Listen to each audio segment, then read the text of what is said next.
Unused locations, or locations that at one point had incredible stories but are now just barren. They still exist in-game, and today we are going to explain some facts about them you may not have known. Cabal bases carved into the side of a mountain. Mysteries of unknown space, accessible again with the new Right of the Nine activity. A classified project that would turn any exo into a weapon manufacturer. A hidden cult hideout, and much more. Welcome, Guardians, let's dive right in.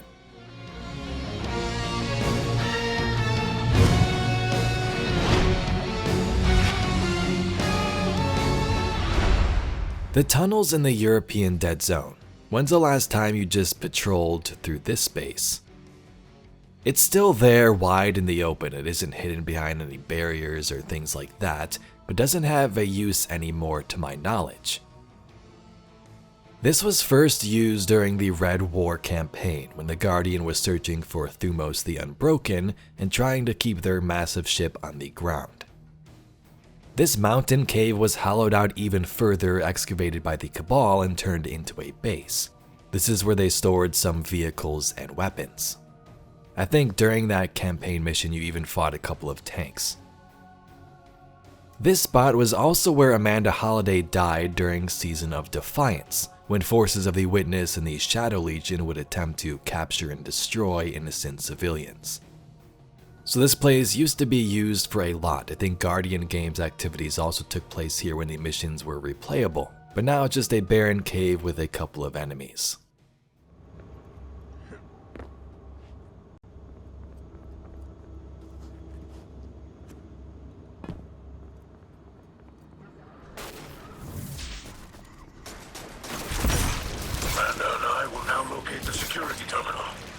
Deal with those armored units and we'll meet you on the other side.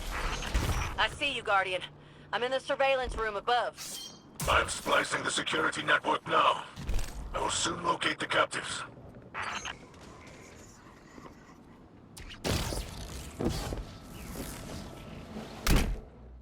Speaking of this cave, it actually led to part of the next area we're going to talk about, and that is the Black Armory, a bulk of leftover content in Destiny 2.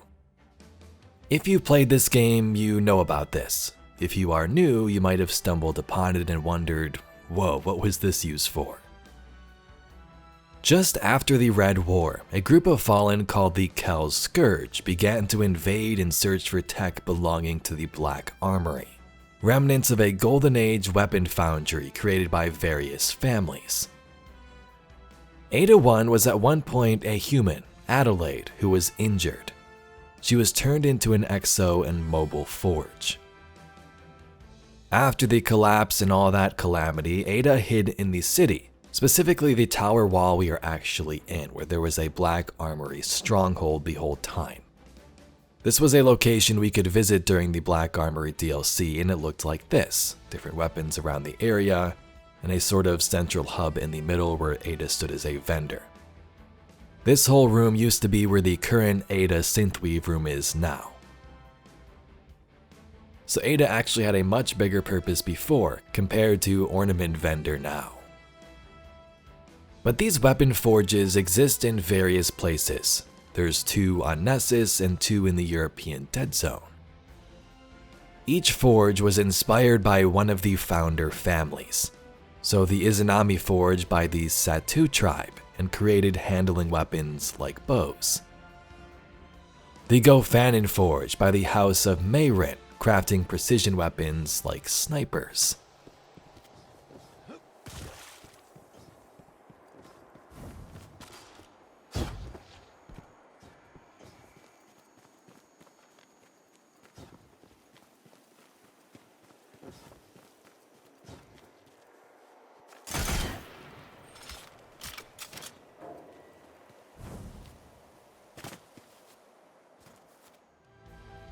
The Volunder Forge by Rasmussen clan, creating power weapons like Hammerhead.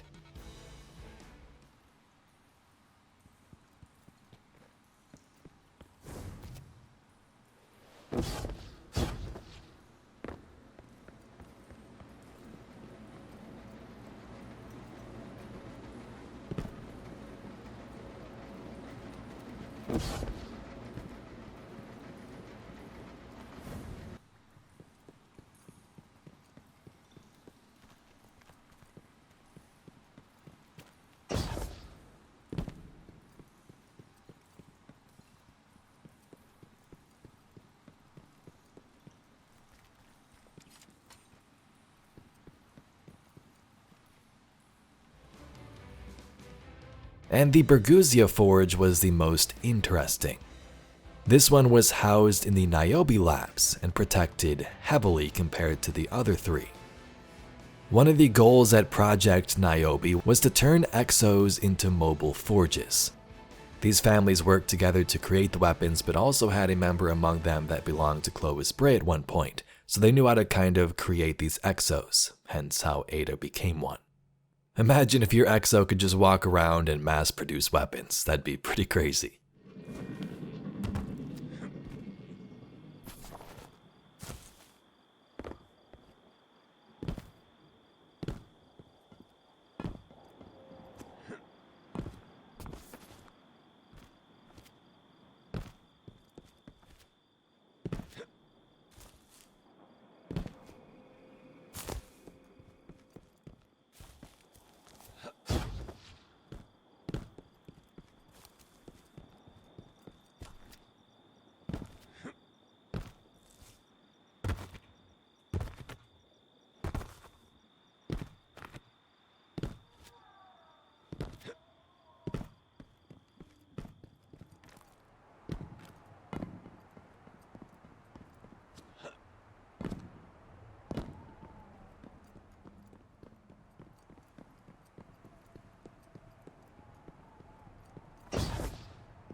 In the Path's End entry from the lorebook Pathfinding, Ada explains that the forges have been taken over again, some even destroyed, hence why they're now left out there in the dust.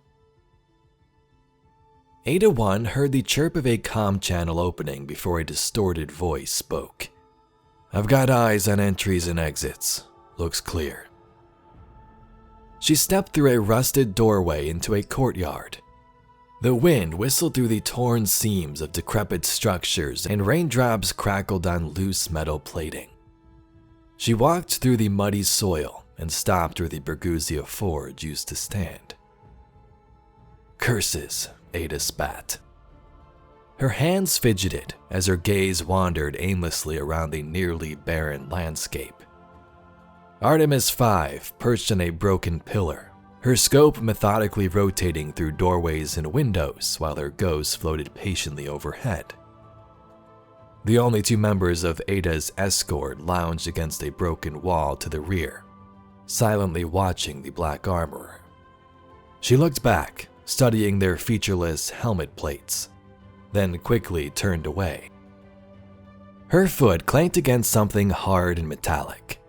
She stooped down and picked up a forgotten slab of Black Armory alloy, a remnant of the lost forge. Artemis kicked into the comms again.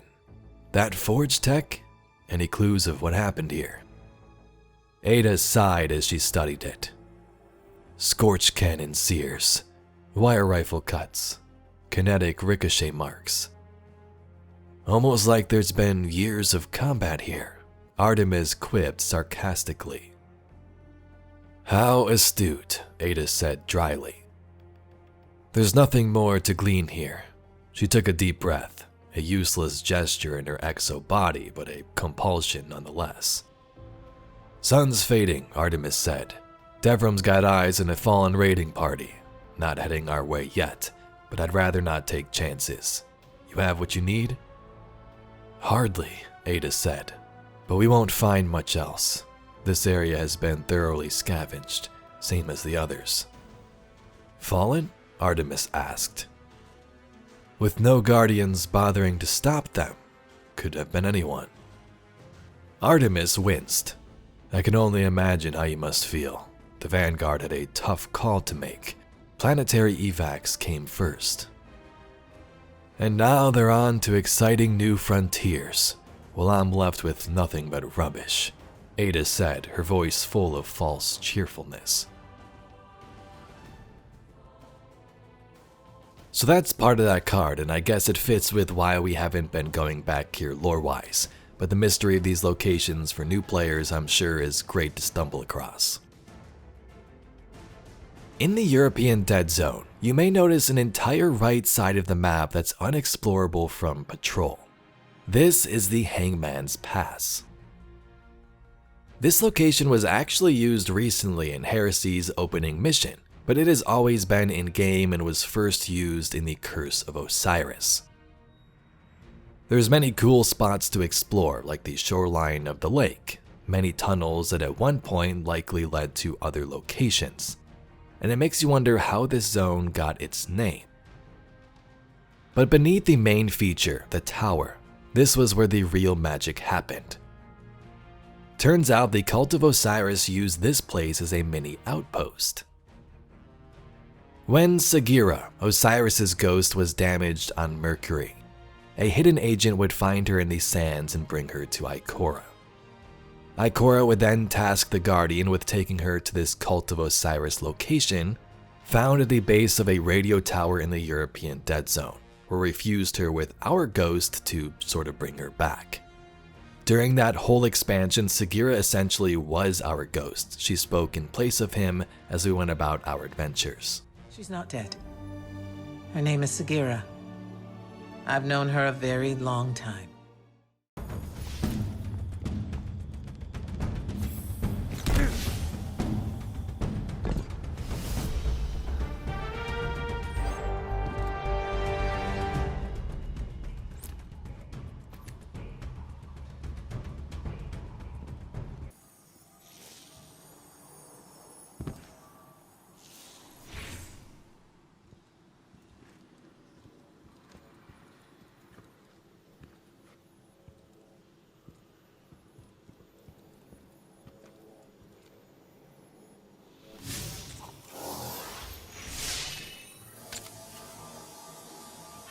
Let me take a closer look. This is heavily modified Vex tech. I've never seen anything like it before. Let me try something. Wait. Something's happening. What is going on?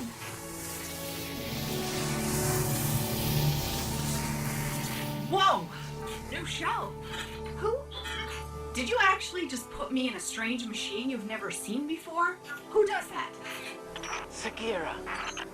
Ikora. Great. Glad you're still around. Look, we've got to move, right now. Osiris is in over his head, as usual, and I need to... Wait, where are we? Who are you? Oh, never mind. We've got to get to Mercury. And don't worry about your ghost. We're sharing right now. He'll be back. This next one we've been to in the past in activities like the Trials of the Nine and the end of the Prophecy Dungeon when you get your rewards. It doesn't have much lore, but it can again be accessed in the Rite of the Nine. Now in the coming weeks, once more quests are unlocked and we get to progress further, you'll likely be able to walk right into this location, hopping up to each of the platforms to get to the top. But if you want to check it out right now, you can jump straight into the portal if you fly over here with your skimmer. This Rite of the Nine hub is located in unknown space, a strange dimension of the Nine where we've been tested many times. You can enter it in strange ways like through the Hall of Drifters space rock, or through a wormhole-looking black hole in space. We previously just flew through it. Like most things involving the Nine, it's quite puzzling and doesn't have straight-up answers. The star here is also permanently eclipsed, a nice fact from Destinypedia. Check it out.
This one is small, but the Spine of Caries has an intro section. This is where you first spawn when you enter the Dreaming City back in Forsaken. There's really no reason to go here now, but it's where our Guardian's mission to reclaim the city, slay Riven, and assist the Queen in future plans really began. There also are a couple of collectibles out towards this location and the Ascendant Portal, but many players may have forgotten about this by now.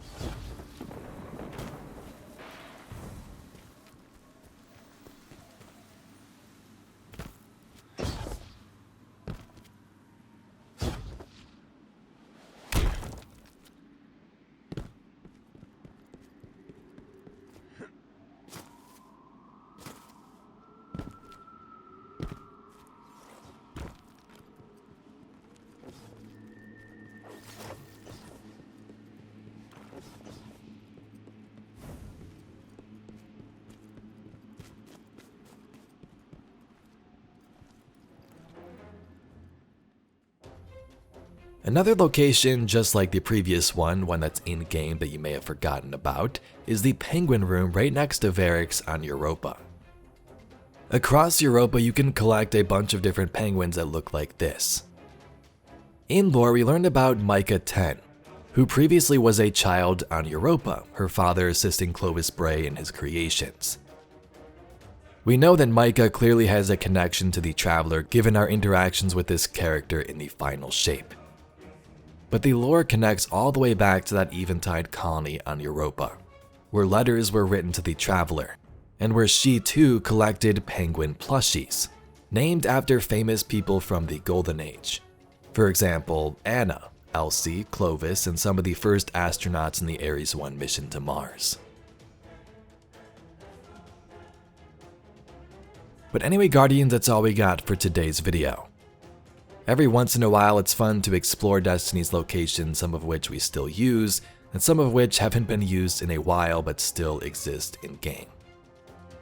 It's also fun to try and share some of the stories for newer players who found these locations but didn't know what the heck took place here. But if you'd like to see some more Destiny news, lore, and mysteries just like this video, please be sure to subscribe to the channel. I thank you very much for watching, and I'll catch you all in the next video.